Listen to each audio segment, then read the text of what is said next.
রাজধানীতে কিছুটা কমেছে চালের দাম। বাজারে নতুন চাল আসায় সরু ও মোটা সহ মান ভেদে দাম বস্তা প্রতি ১৫০ থেকে ২০০ টাকা পর্যন্ত কমেছে।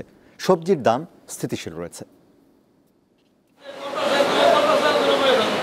২ সপ্তাহ আগেও চালের দাম নিয়ে বিস্তর অভিযোগ জানান ক্রেতারা।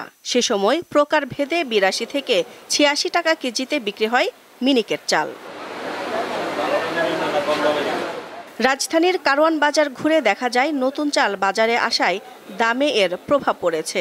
মিনিকেট, স্বর্ণলতা, বিয়ার, আটাশ সহ নানা ধরনের চালের দাম কিছুটা কমেছে, তবে নাজের শাইল নিয়ে আক্ষেপ রয়েই গেছে।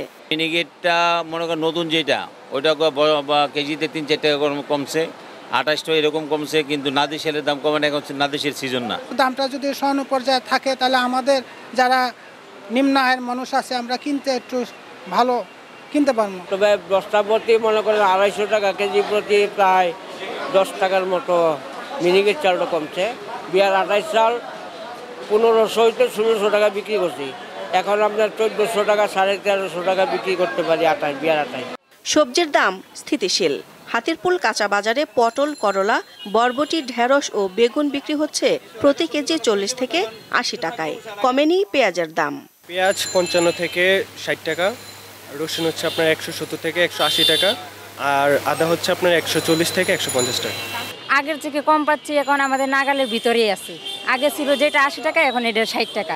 বেগুনের দামটা একটু বেশি, বেগুন হলো ৭০ টাকা, ৮০ টাকা, ৬০ টাকা আছে। আপনার ঢেঁড়স হলো ৫০ টাকা, ৬০ টাকা, ৪০ টাকা, পটল হলো ৪০ টাকা, ৫০ টাকা, ৬০ টাকা। বাজার ভেদে গরুর মাংস ৭৮০ থেকে ৮০০ টাকা এবং খাসির মাংস প্রতি কেজি বিক্রি হচ্ছে ১২০০ থেকে ১২৫০ টাকায়। দিলশা দানি, দীপ্ত সংবাদ, ঢাকা।